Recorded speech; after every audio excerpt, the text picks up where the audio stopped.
जय माता दी दोस्तों, स्वागत है आप सभी का एक बार फिर से। माँ भगवती की कृपा आप और आपके परिवार पर सदा सर्वदा बनी रहे। दोस्तों, अगर आप अपनी लाइफ में नया कुछ सीखना चाहते हैं तो चैनल को सब्सक्राइब जरूर करिएगा। दोस्तों, हिंदू धर्म में उपवास का विशेष महत्व है। आस्था और शास्त्रों के अनुसार व्यक्ति सप्ताह के दिन, तिथि या फिर त्योहार के अनुसार व्रत रखता है। कई लोग मन्नत के अनुसार भी व्रत रखते हैं। दिन भर बिना अन्न ग्रहण किए तो कोई बिना जल ग्रहण किए व्रत रखते हैं। हर कोई अपनी आस्था के अनुसार व्रत रखता है। दोस्तों, व्रत तप के समान होता है जिसमें व्यक्ति को अन्न त्यागने के साथ साथ कई चीजों का मोह भी त्यागना पड़ता है, जिससे दृढ़ शक्ति जागृत होती है।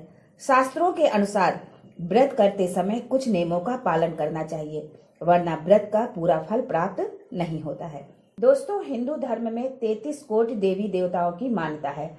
हिंदू धर्म के अनुयायी देवी देवता को प्रसन्न करने के लिए पूजा अर्चना के साथ साथ व्रत भी रखते हैं। सभी की कामना होती है कि ईश्वर की कृपा दृष्टि उन पर बनी रहे। अपनी मनोकामनाएं, दुख, परेशानियों और कष्टों से छुटकारा पाने के लिए भी व्रत का ही सहारा लिया जाता है, ताकि कष्टों का निवारण हो सके। दोस्तों, हम व्रत तो रखते हैं, लेकिन उनसे जुड़े नियमों का हम ध्यान नहीं रखते, जिसके कारण व्रत का फल भी नहीं मिलता। व्रत में नियम और संयम बेहद जरूरी है। दोस्तों, आज हम बृहस्पतिवार व्रत के 3 बहुत जरूरी नियम के बारे में बताने वाली हूँ, जिन्हें अगर हम ध्यान नहीं देते, उनका पालन हम नहीं करते, तो जो व्रत हम कर रहे हैं उसका पूर्ण फल प्राप्त नहीं होता है। लेकिन उससे पहले आपसे रिक्वेस्ट करती हूँ कि वीडियो को लाइक करिएगा, दोस्तों को शेयर कर दीजिएगा, और अगर आपने अभी तक चैनल को सब्सक्राइब नहीं किया है तो चैनल को सब्सक्राइब करके बेल आइकन जरूर दबाइएगा। दोस्तों, आपने देखा होगा कि कुछ लोग बहुत दिनों से बृहस्पतिवार का व्रत कर रहे हैं। कई सालों तक बृहस्पति का व्रत करते रहते हैं, लेकिन उनकी कामना पूर्ण नहीं होती है।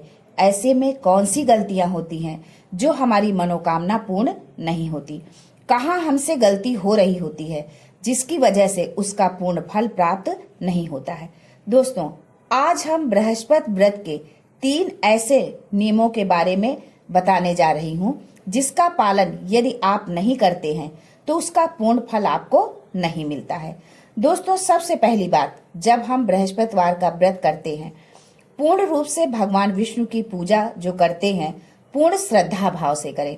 भगवान विष्णु पर पूर्ण विश्वास रखें कि हमारी जो मनोकामना है वो अवश्य पूर्ण होगी।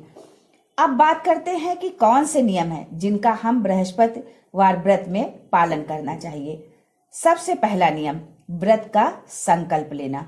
जब बृहस्पति देव की हम पूजा करते हैं, विष्णु भगवान की पूजा करते हैं, भगवान विष्णु कई वस्तुओं के कारक हैं, जैसे वैवाहिक सुख के कारक है, संतान के कारक हैं, ज्ञान के कारक है, शिक्षा के कारक है, धन के कारक है, हमारे भाग्य के कारक है।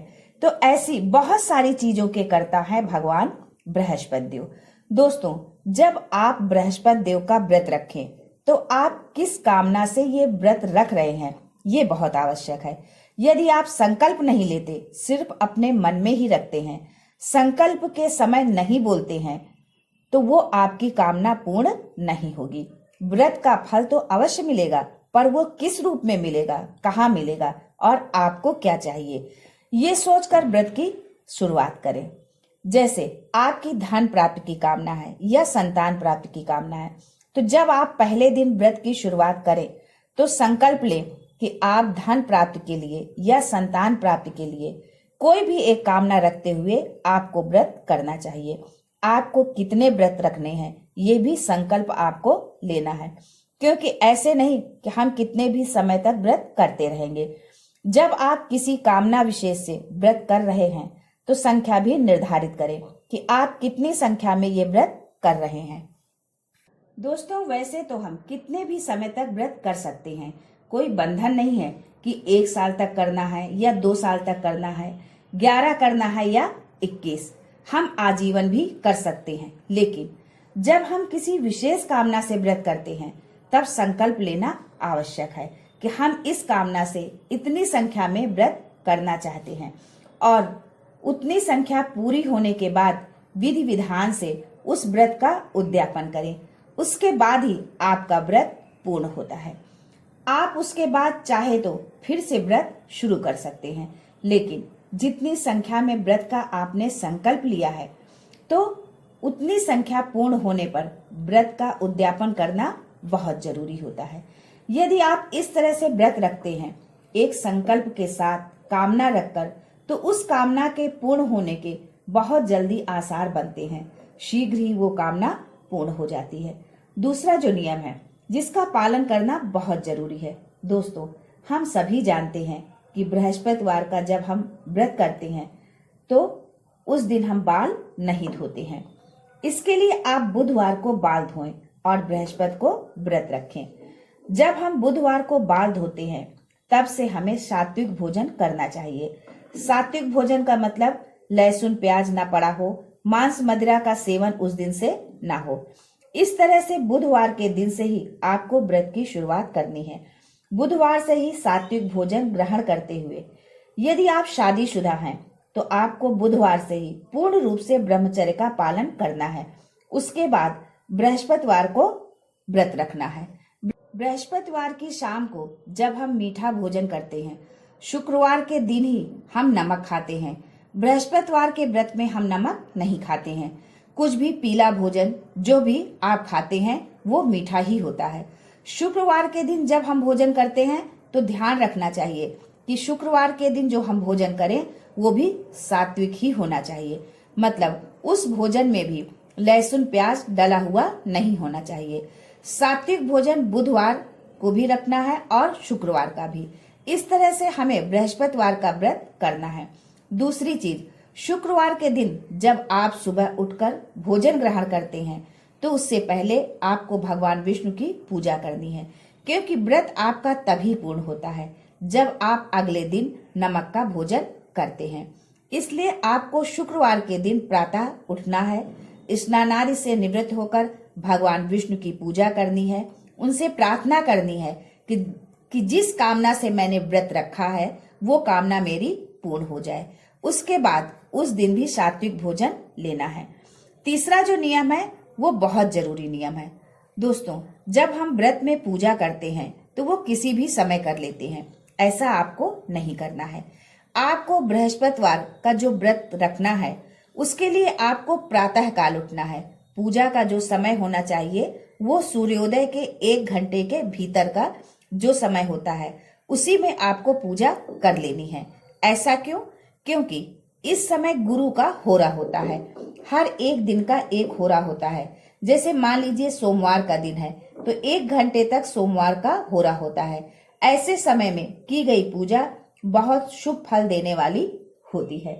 किसी भी दिन सूर्योदय के 1 घंटे के अंदर जो हम पूजा करते हैं उसका बहुत ही शुभ फल और पूर्ण फल हमें प्राप्त होता है।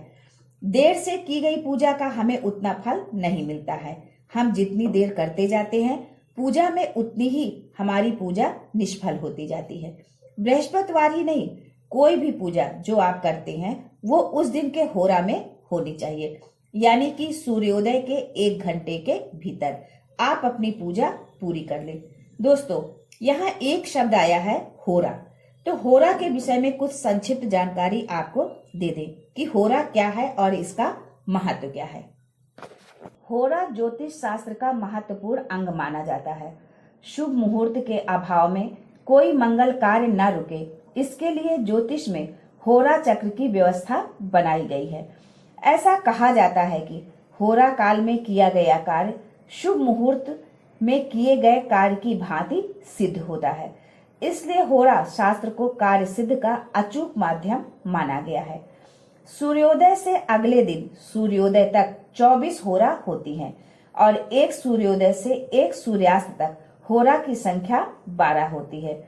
प्रत्येक दिन के प्रारंभ में प्रथम होरा उस ग्रह की होती है जिसका वो वार होता है। दोस्तों, इसलिए आप अपनी पूजा सूर्योदय से 1 घंटे के अंदर पूरी कर लें। बृहस्पति देव की पूजा, केले की पूजा, सूर्य को जल देना, ये सभी आप 1 घंटे के अंदर कर लें। जैसे आपके यहाँ सूर्योदय 6 बजे होता है तो आप अपनी पूजा 7 बजे तक पूर्ण कर लें। यदि इस तरह आप व्रत की शुरुआत करते हैं, पूजा करते हैं, तो यकीन मानिए आपकी पूजा पूर्ण होगी, आपकी मनोकामना पूर्ण होगी। दोस्तों, संकल्प के साथ व्रत की शुरुआत करें। संकल्प में अपनी कामना, व्रत की संख्या निर्धारित करें। व्रत की संख्या पूर्ण होने पर उद्यापन करें। गुरु के होरा के अंदर ही आपको पूजा करनी है, अर्थात सूर्योदय के 1 घंटे के अंदर। बुधवार और शुक्रवार को सात्विक भोजन लेना है, सात्विक रहना है, सात्विक विचारों के साथ रहना है। व्रत की कामना कोई भी हो, व्रत अवश्य पूर्ण होता है। अगर आप इस तरह से व्रत रखते हैं तो मनोकामना अवश्य पूर्ण होती है, विष्णु देव की कृपा मिलती है, बृहस्पति देव की भी कृपा मिलती है। लेकिन अगर आप इन नियमों का पालन नहीं करते हैं तो व्रत आपका अधूरा रह जाता है, पूर्ण फल नहीं मिलता है। बहुत लंबे समय तक आप व्रत करते हैं लेकिन कामना पूर्ण नहीं हो पाती। दोस्तों, आप इन बातों का ध्यान रखें और इन बातों का ध्यान रखते हुए अगर आप व्रत करते हैं तो आपकी सभी मनोकामनाएं पूर्ण होती हैं, क्योंकि बृहस्पति देव सभी सुखों के कारक है। भगवान विष्णु आपकी संपूर्ण मनोरथ सिद्ध करें। आज के लिए बस इतना ही। दोस्तों, मिलते हैं अगले वीडियो में। तब तक के लिए हर हर महादेव।